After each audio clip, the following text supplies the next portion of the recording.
joining our session this morning. My name is Nunana Addo.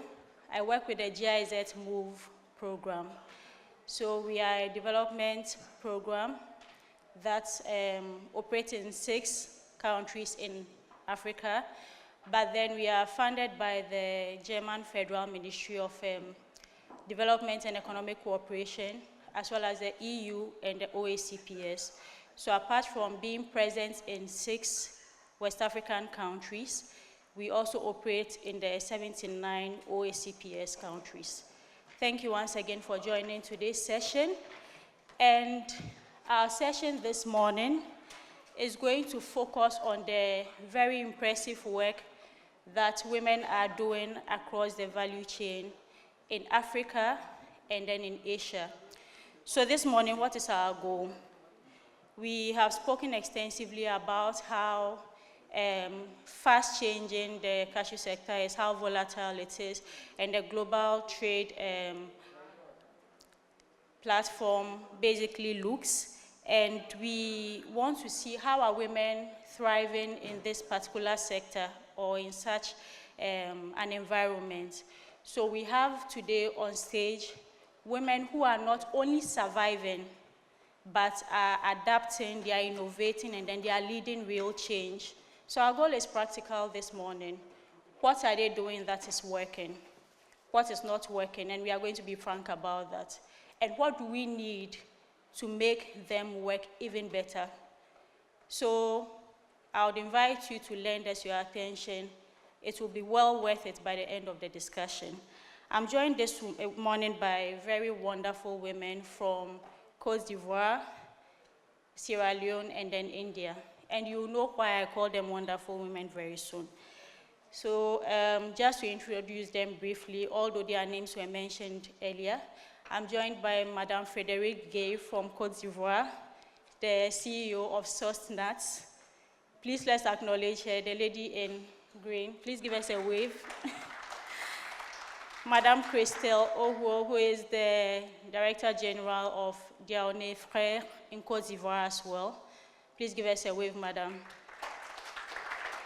Madame Noellen Barber from Sierra Leone. She is the CEO of Nunana Agro products. She also leads a cashew processing factory there. Please let's acknowledge her. And online, we have Madame Suchithra Balasubramanian. Forgive me if I didn't get the name right. She is the co-director of nanoPix, an equipment manufacturing company. Let's acknowledge her as well. Okay, so we'll delve right into the conversation, and I'll start with you, Frederique. You have deliberately positioned SOST as a company that produces value-added, but also health-oriented cashew products, rather than just bulk commodity processing. In today's volatile global trade environment, how is that working for you? Your focus on innovation, right, and product differentiation, how has that worked for you? Are there any trade-offs that you have had to make? Thank you so much, Nuna. Hello, everybody. Yeah, from the very beginning, for me it was clear that I really wanted to have a distinct positioning with SOST.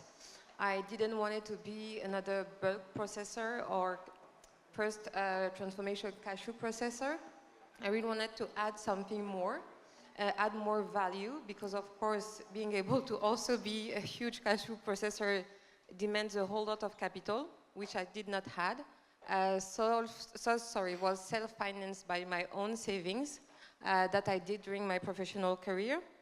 And so that's why it was clear for me that I needed to have a positioning, a premium positioning, but also make sure that we are different by using innovation and by using, to be able to show that we were able to produce quality, even in Africa, that meet the standards coming from Europe or Asia or elsewhere. But also we have trade-offs, we have difficulties, we have complexity also in that choice of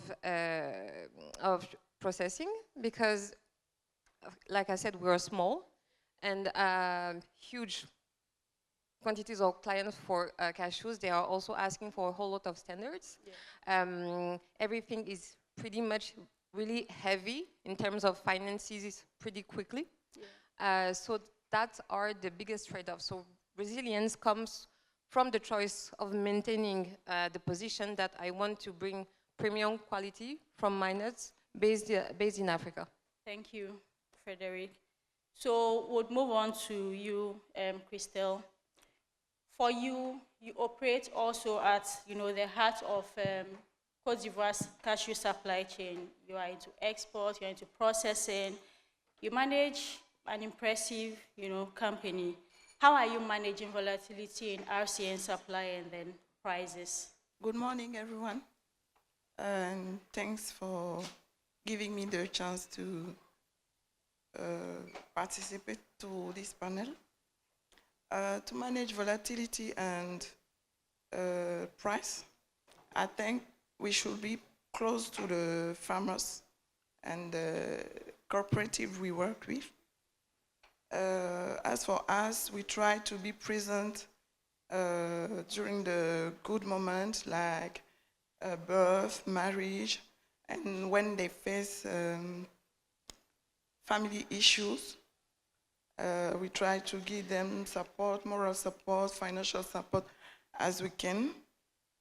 And by building a strong relationship with them, we try to talk to them when the price goes up or down. We try to respect our commitment. We talk to them about the market, international market. And I think this creates a good relationship with them. Also, we try to engage very early before the season starts to secure the volume. And they see people in whom they can build a good relationship. And in one they can trust too. I think all these relationships help us to manage this volatility of prices. Thank you very much, Christelle. Yeah, so we'll move on to you, Noellen. You operate a business in an emerging cashew origin, that's in Sierra Leone, and I think that anybody here would agree with me that it's not the easiest of environments to operate in. And so, congrats for that already. What would you say are your biggest constraints to growth and accessing regional and international markets? Of course, that's as a woman-led business. And how do you think, or in your opinion, what do you think buyers or policymakers can do to help remove them? Good morning. It's a pleasure being on this panel today. Our biggest challenge in Sierra Leone, not just for me as a woman, the other women in Sierra Leone that are into cashew processing is access to finance. As we all know, cashew is capital intensive, and you really need to be able to have access to fund as far as like on the production level. We deal with a lot of women in Sierra Leone that are into cashew production, and we see a lot of challenges as far as them accessing finances to take care of their farms. So for us as a company, what we do, we actually pre-finance some of these women during the production phase, and at the end, we are able to get our money back and also buy back the cashew from them. On the government level and on the business level, my suggestion would be to actually get them to get involved and see how best we can find some kind of financial model to support women. Women are very hardworking when it comes to agriculture in Sierra Leone. And unfortunately, we are sort of left behind when it comes to access to finance. Another challenge that we also have is as far as some of the women I work with is training. We realize that there's a lot that needs to be done when it comes to post-harvest. So we have been working with like women farmers, trying to train them on post-harvest, and we realized that our training has gone really far and has helped a lot of women, and we've seen almost 50% output on their production. So I've been trying to get government to come on board, because I cannot do it on my own, so I'm trying to get government to come on board and see how best they can work with us and train these women. And I'm sure if that happens, we'll see 100% as far as output from these women. Lastly, our biggest challenge is logistics. Now, the road network is not that good in Sierra Leone, so it's difficult for these women to bring their produce to us. So, and it's very costly as far as logistics is concerned. So we as a company, we took it upon ourselves to get to the farm gate and assist these farmers. Because if we don't do that, their cashew will go bad, because they won't have no market. Yeah. Thank you very much, Noellen, and again, congratulations, because then I've seen a part of what you do, and it's really impressive. And despite the challenges that you face, there are some impressive projects that you are doing as a business, right? That helps women and then vulnerable groups. Would you like to share that with us? What are you doing differently? So you are processing, you are selling, and all that, but then there are other things that you are doing for vulnerable groups. Tell our audience about that. Sure. Okay, so like I said, we work with a lot of women in production and also in processing as well. We offer trainings. We also offer women-friendly equipment to assist them in their processing. Another thing that we do is we try to encourage them as far as like buying from them, the RCN. So regardless of the quality, we'll still take from them just to give them that encouragement. So when we do bring it back to our warehouse, we have it sorted out. The ones that are not fit for production, processing, or export, we use those RCN to, we turn it into kernels, and then we kind of get like oils from it. And then we work with disabled people in Sierra Leone. What they do is we've trained them to make soap out of the cashew. So this is what they're doing. It's very sad when you do go to Sierra Leone, when you see these disabled people, they're like mostly beggars along the streets. So what our company is doing is trying to change the narrative to bring some dignity into their lives. So we are creating jobs for them within the communities. So, I mean, we're hoping society will look up on them and see that these people are not just beggars. They are actually people who can actually work. We just need to find ways to help them and encourage them to be part of our society in the workforce. Thank you. I was actually going to ask if anybody heard what she said. So if there was no applause, I was going to say we close the panel and then sit back. Because this is a woman who is not only thinking about, a business case, she's buying cashew that would otherwise, whose quality would otherwise not have passed, and then using that to empower persons living with disabilities. And Jean-Pierre, I see you here, so probably we should think about going into Sierra Leone as well, not just the countries in which we operate. Thank you. So Noellen talked about women-friendly technologies, right? And online we are joined by Madam Suchithra. She works in equipment processing, like I mentioned earlier. So Madam Suchithra, this question is for you.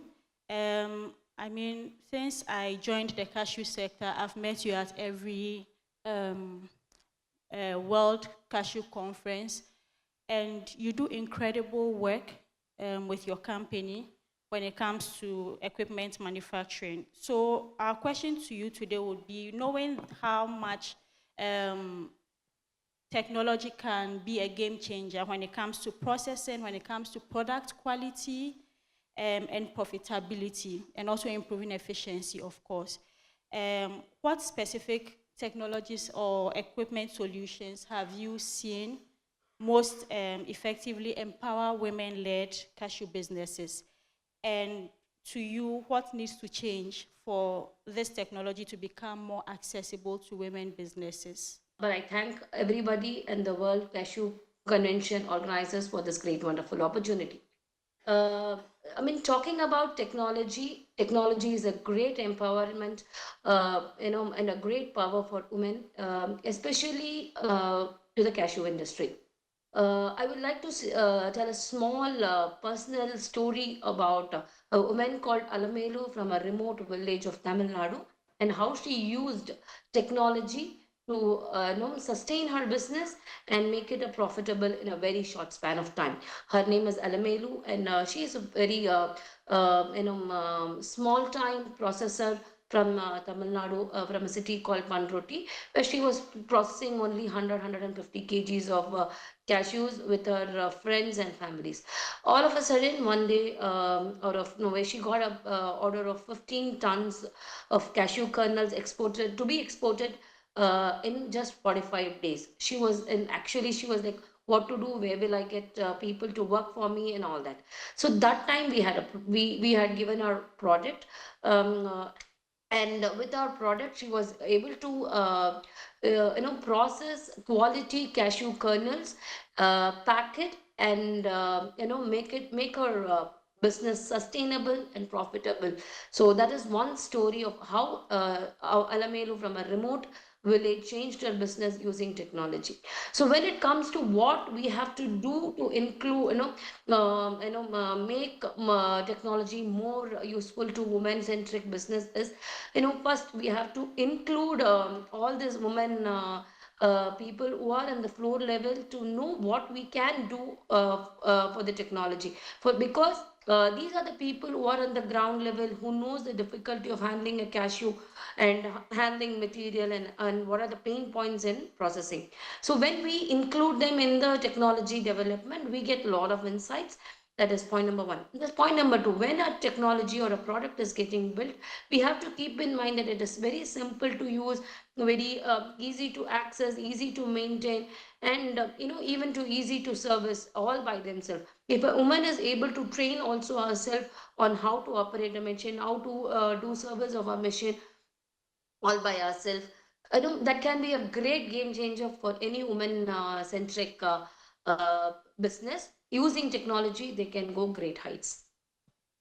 Thank you, Madam Suchithra. Please, let's put our hands together for her. This is a woman operating in equipment manufacturing, right? And thanks for talking about that. I agree that can be a real game changer. We all know that most of the cashew processing factories that we have, both in Africa and in Asia, are women-dominated.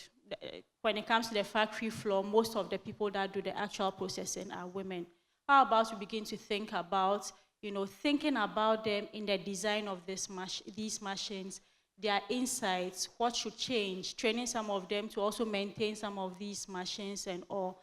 Again, to my very able director, Jean-Pierre, and also Thierry. Maybe we can think about this, right, in incorporating that into some of the things that we do. We are talking about making it more women-friendly, the sector more women-friendly. We should go across the ocean to Madam Suchithra and see how she can help us with that. Okay, so back to our panelists. We'll continue with the conversation. So to you, Frederique, beyond buyers and markets, public policy and access to information play a critical role in business resilience. From your experience so far in the sector, how could governments and industry institutions better support businesses like yours to position themselves more competitively in global markets? Thank you. Of course, what we are doing is premium snack. And the thing is, unfortunately, at the moment in Ivory Coast or in Africa, we're not able to sell or to absorb everything that we are able to produce. So we have to go abroad to sell our products. And the thing is, again, SOS is a small company, so we don't have the means to pay, you know, big companies to do market studies. So usually we are facing informations that are outdated or fragmented. So what we could expect from our governments would be reliable data, clear commercial, you know, data as well.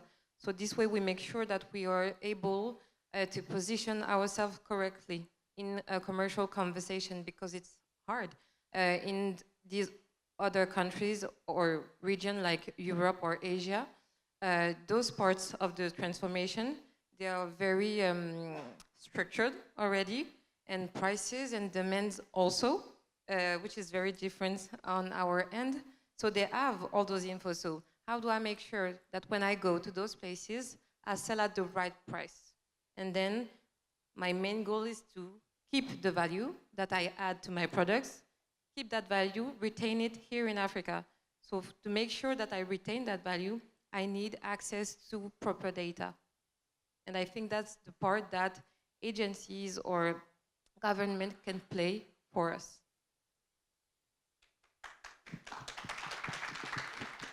Thank you. Data, data, data. I'll let that sink in for a minute. Cashew info.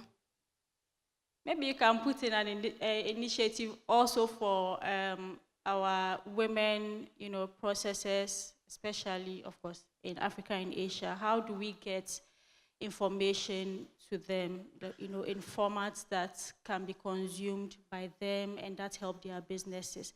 At the next World Cashew Conference, we would want to hear from Cashew Info what they are doing for women on that. And I also asked the same thing to ACA as well, because... Rain, Mr. Menta, where are you? Oh, they are not here, but we'll get the message across to them. Yeah, but I think that, here? Rain.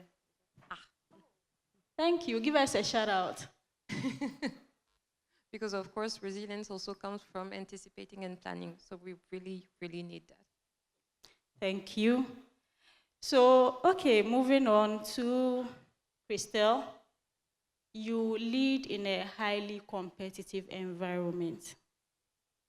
Congrats already on that. I mean, I could say 1,000 words about that, but then our time would not allow it.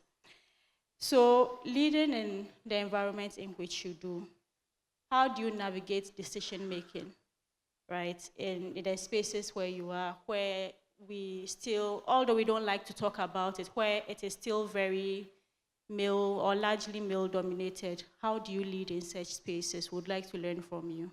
Leading a business in a predominantly male environment is not, that lead me to review my leadership approach, and I think that strengthened me, because I start at the bottom of the ladder by approaching the corporating we work with, deal with the financial institution, the freight forwarders, transporters, even the government, and I think all these give me a good experience. And when I face some partners, they don't see the woman, but they see the leader who knows well a topic. And I think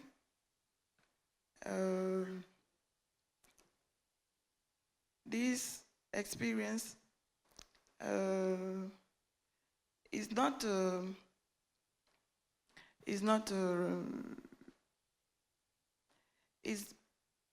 opportunity to be in that environment for me. It's not like we are fighting to we are facing the men, or is an opportunity for me. Okay, so what I hear is that you, first of all, are respected for the content or the quality of your work, right? The content that you bring to the table, that you know your subject matter, and at least you don't have, say, conflicts or so much opposition, that they're actually very supportive.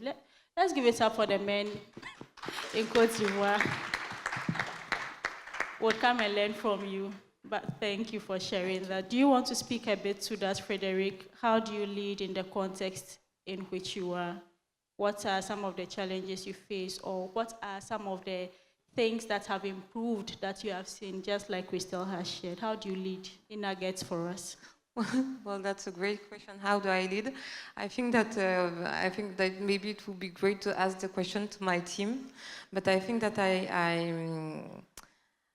I like to think that we can do business properly, that we can do business with a purpose, with a meaning, and that's how I lead. That's how I try to present myself to my team and to all my partners as well. And it comes in also selections of partners to make sure that we, in a way, share the same values. So that's easier. I think that when we have the exact same objective, things are easier. Things go way more slowly. And yeah, I think I lead based on my values and principles. And then, yeah, I think that's work, and that's how I make business. Thank you. My pleasure. So I'll throw the same question to you, Noellen, and I'll come back to you, Suchithra, with a question, another question on equipment. But first, Noellen, you work with farmers extensively, you work with vulnerable groups, you also work with, of course, your employees in factory. How do you see your leadership? What helps you in leading the groups that you work with, or your team?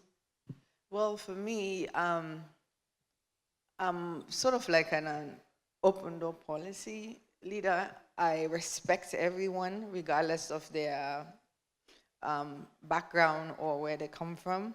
I listen a lot from my staff, from my farmers. I also take advice. I also get trainings from them. So I'm sort of like an open door policy.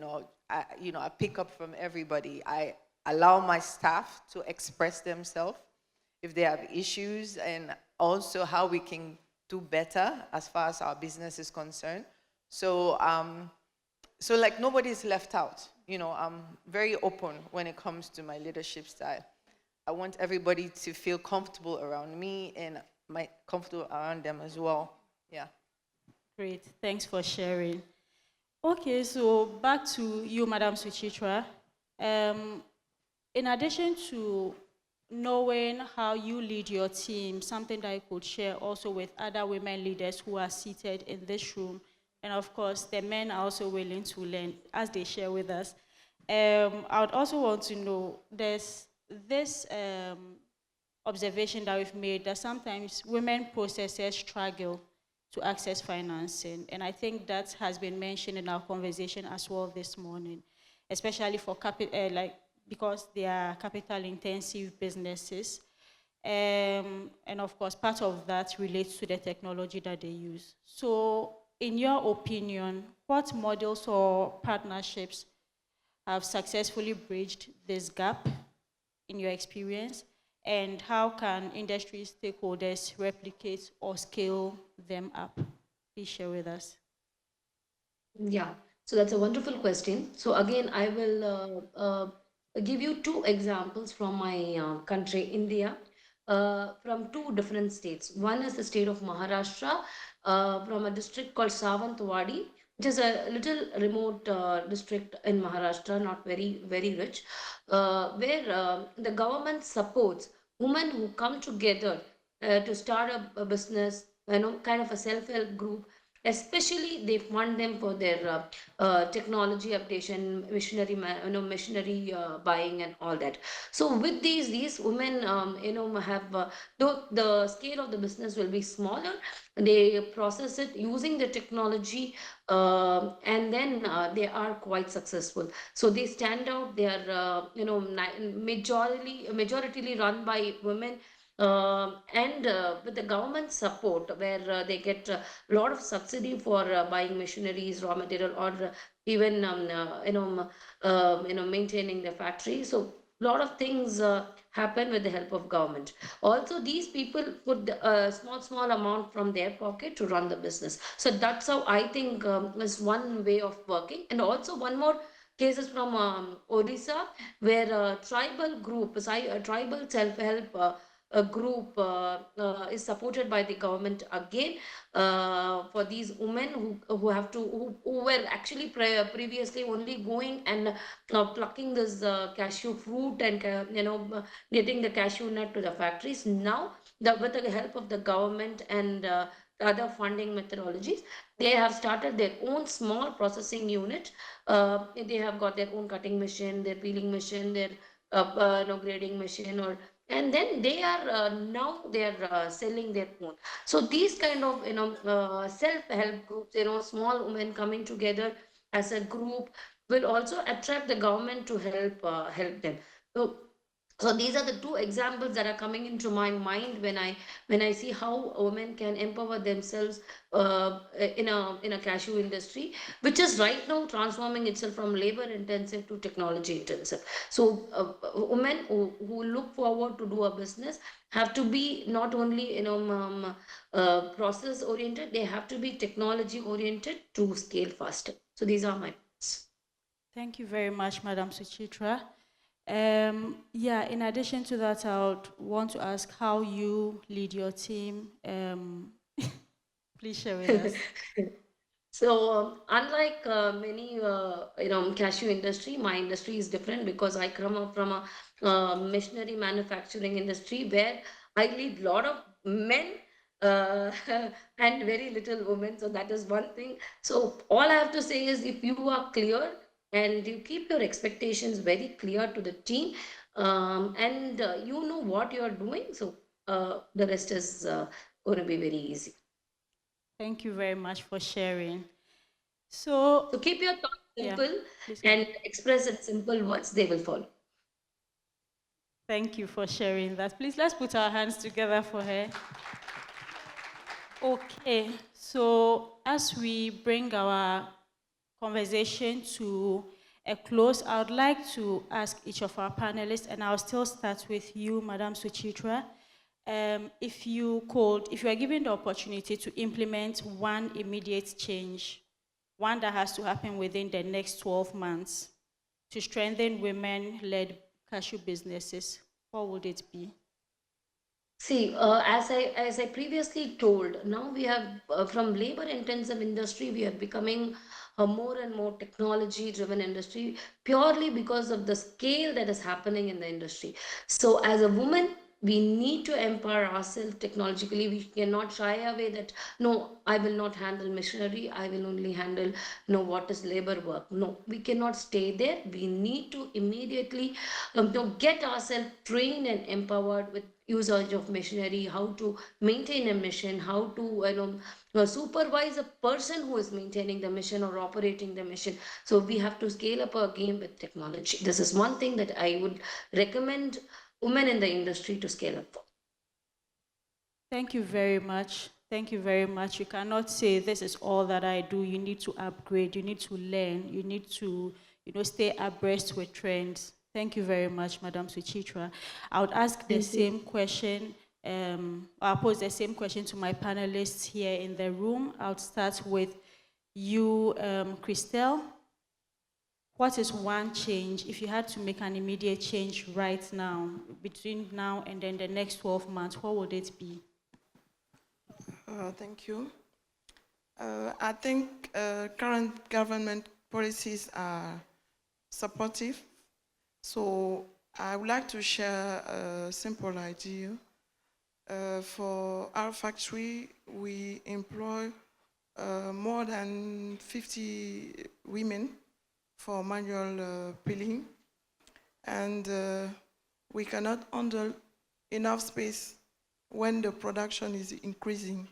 So I think it would be great to set up some small sharing space near the village so that they can come and peel the kernel and earn some income for the family. And I think this is a solution for factories and a social solution too for the people, the communities. And we welcome invest from impact funds, and I would like to thank WeCap, who is doing well by training our women and our young people. So thank you very much to Mr. Jean-Pierre. Thank you very much. At this point, I'm thinking Mr. Jean-Pierre should join us on stage, because then he's been roped into the conversation. But thank you, Christelle, for sharing that. So yes, let's think about pre-processing, right? Yeah, so pre-processing in the producing communities, right? So that then that, of course, that's pre-processing, giving jobs to the women in the community, but also helping factories. Where's Mr. Simply's Guei? Okay, he's not here, but Monsieur Yao, and then our leader for Anade, you heard the suggestion. So I'm assuming you heard it, but if you didn't hear it, you can pay us 200,000 USD, would pass on the message to you. They are lost. Okay. But then thanks for that suggestion. So let's encourage pre-processing for its economic potential, but also to increase the amount of nuts that we are processing in country. So what of you, I'll come to you, Noellen, and then I'll end with Frederique. What's that one immediate change between now and the next 12 months? If you had to make a change to help women-led businesses, what would it be?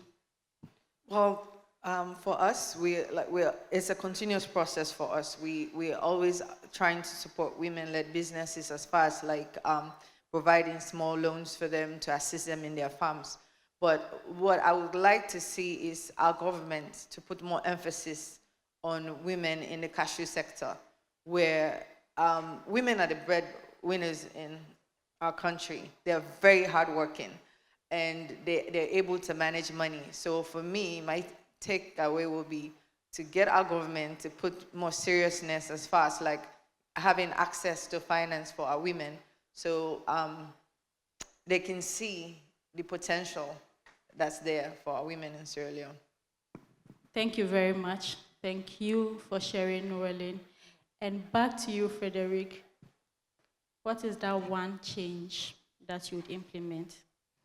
Well, before sharing that, I would like to thank WeCap as well.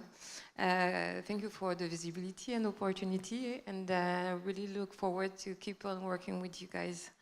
If I would like to change one thing, I think it would be regarding compliance, because we have a special planning for women, and I think that maybe we need more inclusivity regarding compliance. Standards are completely legitimate, and we are aiming for those standards, but at first, I think that they are designed for large-scale operators and not for small operators as I am.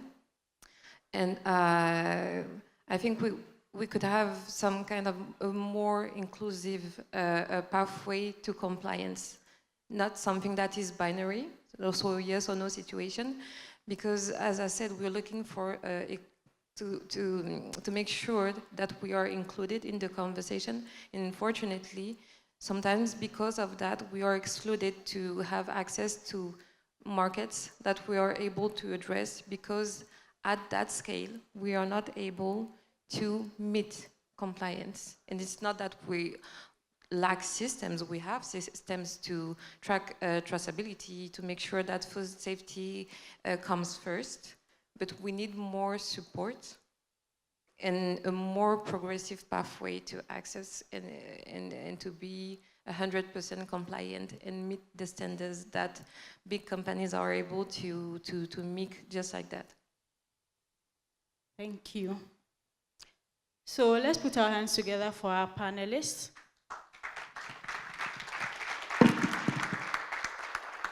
Thank you very much for your attention. I believe we've picked a good number of things from our discussion today. I wouldn't want to dilute that with my own impressions or to summarize that. Everybody has picked at least one thing from one of our panelists. Again, thank you very much to each of you, to you, Madam Suchithra, online. Thank you so much for sharing your perspectives with us. Have a very nice day. Thank you so much. Thank you so very much.